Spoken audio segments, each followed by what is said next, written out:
तो नमस्कार बच्चों, कैसे आप सब। उम्मीद करता हूँ हम सब बहुत अच्छे होंगे। मुझे देखिए आज एक क्लास 12th के लिए डेडिकेटेड एक वीडियो आया हुआ है और ये जो पुष्पी पादपों में लैंगिक गिरण होता है तो बेटा उसके one of the most important मैं क्वेश्चन मैं यहाँ पर लेकर आया हूँ। तो 2-3 क्वेश्चंस का मैंने यहाँ पर कलेक्शन किया है जो बार बार मैंने देखा कि पेपर में पूछे जाते हैं। ठीक है बेटा, तो मैंने सोचा कि उन्हें उसे आपके साथ ज़रूर जो है साझा किया जाए।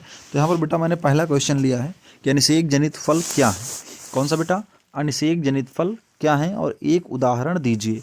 यानी कि कैसे कौन से वो फल होते हैं जिनको हम लोग अनिषेक जनित फल बोलते हैं और उसका यहाँ पर आपको एक उदाहरण भी देना है। ठीक है बेटा, चलिए फटाफट से बिना देर के हुए वीडियो को शुरू करते हैं। भाई उससे पहले आपसे छोटी सी रिक्वेस्ट है, अगर आप चैनल पर पहली बार आए हो तो वीडियो को लाइक कर देना और चैनल को जरूर सब्सक्राइब कर देना, क्योंकि बेटा हमारे इस चैनल पर आपको ऐसे वीडियोस मिलती रहती हैं। चलिए फटाफट से बिना देर के हुए वीडियो को शुरू करते हैं। देखिए बेटा यहाँ पर लिखा गया है कि उत्तर में क्या लिखा गया है, प्रकृति में कभी कभी बिना निषेचन के यानी जो बिना फर्टिलाइजेशन के अंडाशय जो होता है बेटा वो फल में क्या होता है, विकसित हो जाता है।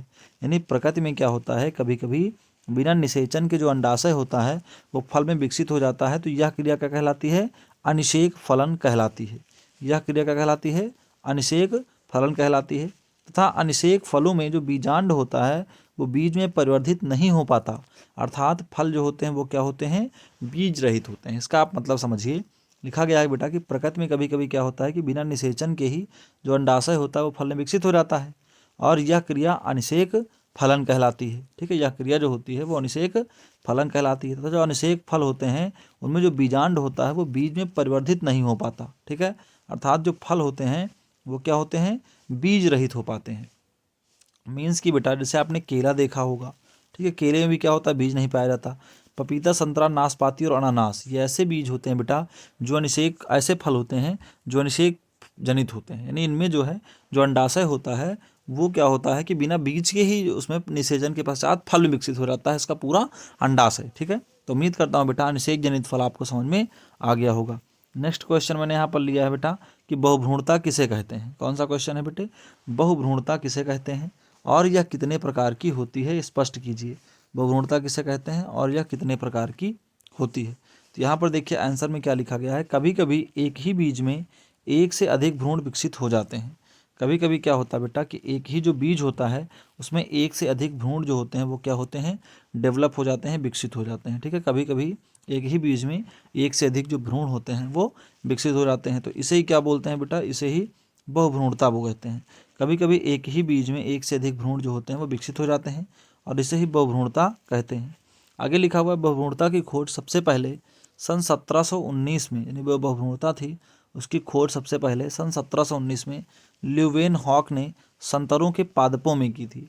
बहुभ्रूणता जो है बेटा उसकी खोज सबसे पहले क्या हुआ था, 1719 में ल्यूवेन हॉक ने संतरों के पौधों में की थी। यानी कि 1719 में सबसे पहले संतरों के पौधों में इन्होंने देखा था। और कुछ पादपों में युग्मनज जो होते हैं बेटा, यानी जो पेयर जो होते हैं वो कई खंडों में विभाजित हो जाते हैं। तो कुछ पादपों में क्या होता है, युग्मनज होते हैं वो कई खंडों में विभाजित हो जाते हैं। तो उम्मीद करता हूँ कि बहुभ्रूणता भी आपको समझ में आ गई होगी बेटा। अब बहुभ्रूणता जो होगी वो 2 प्रकार की यहाँ पर होने वाली है। ठीक है बेटा, देखेंगे लिखा गया है कि बहुभ्रूणता भी 2 प्रकार की होती है। ठीक है, बहुभ्रूणता कितने प्रकार की होती है, 2 प्रकार की। पहला है वास्तविक बहुभ्रूणता। तो वास्तविक बहुभ्रूणता में देखिए बेटा क्या लिखा हुआ है कि जब सभी भ्रूण एक ही भ्रूण कोष, यानी जब जितने भ्रूण कोष होते हैं सभी भ्रूण होते हैं बेटा वो एक ही भ्रूण कोष की विभिन्न कोशिकाओं से बनते हैं। तो इस स्थिति को क्या बोलते हैं, वास्तविक बहुभ्रूणता कहते हैं। मतलब कि बेटा जब इसे एक मान लीजिए अंडाशय है तो उसमें जो भ्रूण है बेटा, तो जब एक ही भ्रूण कोष की विभिन्न कोशिकाओं में बनते हैं तो वह भ्रूणता क्या कहलाती है, वास्तविक बहुभ्रूणता कहलाती है। दूसरी है बेटा मिथ्या बहुभ्रूणता। तो इसमें क्या होता है, जब सभी जो भ्रूण होते हैं ना वो बीजांड के अलग अलग भ्रूण कोषों या स्थानों पर बनते हैं, तो इस स्थिति को मिथ्या बहुभ्रूणता कहते हैं। जब सभी जो भ्रूण होते हैं वो बीजांड के अलग अलग भ्रूण कोषों के स्थानों पर बनते हैं। जैसे मान लीजिए ये बीजांड है बेटा, इसमें अलग अलग भ्रूण कोष के स्थानों पर बनते हैं, तो इस स्थिति को क्या बोलते हैं, मिथ्या बहुभ्रूणता कहते हैं। ठीक है, तो उम्मीद करता हूँ कि वास्तविक या मिथ्या बहुभ्रूणता आपको समझ में आ गई होगी। आगे देखिएगा, अब लिखा हुआ है बेटा क्या, बहुभ्रूणता का महत्व, है ना।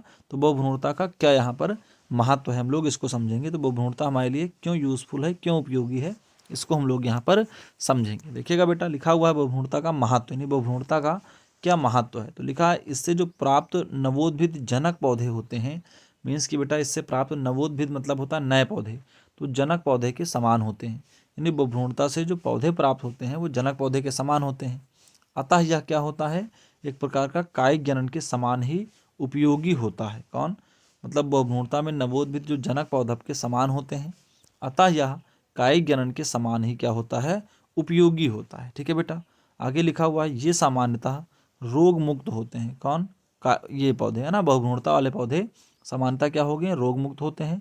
अतः इनसे क्या होता है, विषाणु मुक्त क्लोन प्राप्त किए जा रहे हैं। विषाणु मुक्त मतलब क्या होता है, जो वायरस से फ्री हों, तो ऐसे पौधे भी इनसे क्या किए जा रहे हैं, प्राप्त किए जा रहे हैं। बहुभ्रूणता में लिखा गया है इस पर प्राप्त नवोद्भिद जनक पौधे क्या होते हैं, समान होते हैं, और यह कायिक प्रजनन के समान उपयोगी होता है। और ये सामान्यतः क्या होते हैं बेटा, रोग मुक्त होते हैं।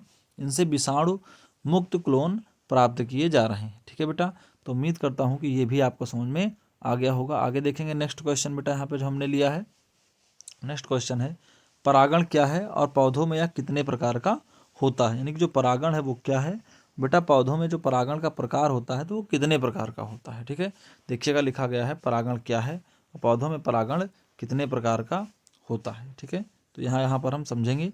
देखिए उत्तर में लिखा गया है, पौधों में पराग कणों के पराग कोष से जायांग के वर्तिकाग्र पर पहुंचने की क्रिया को ही परागण कहते हैं। जैसे मान लीजिए बेटा, सपोज एग्जाम्पल कि ये कोई एक फूल है। ठीक है, ये यहाँ पर कोई एक फूल बना हुआ है, इसमें से मान लीजिए पराग कण निकले हुए हैं।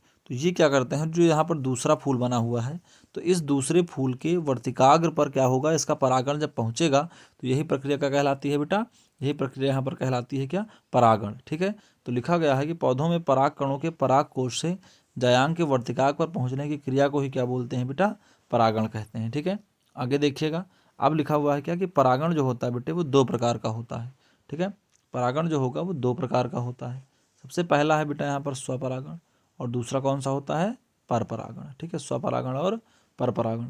स्वपरागण में क्या होता है, स्वपरागण में एक पुष्प के परागकण, कोई एक पुष्प होता है स्वपरागण में, एक पुष्प के परागकण उसी पुष्प अथवा उसी पादप के दूसरे पुष्प के वर्तिकाग्र पर पहुंचते हैं। फिर से देखिएगा, स्वपरागण और परपरागण में, स्वपरागण में क्या होता है बेटा, स्वपरागण में एक पुष्प के परागकण होते हैं, उसी पुष्प अथवा उसी पौधे के दूसरे पुष्प के वर्तिकाग्र पर जब पहुंचते हैं तो यह क्रिया क्या कहलाती है बेटा, स्वपरागण कहलाती है। यानी कि एक पुष्प के परागकण उसी पुष्प अथवा उसी पादप के अन्य पुष्प, इसका आप मतलब समझ लीजिए।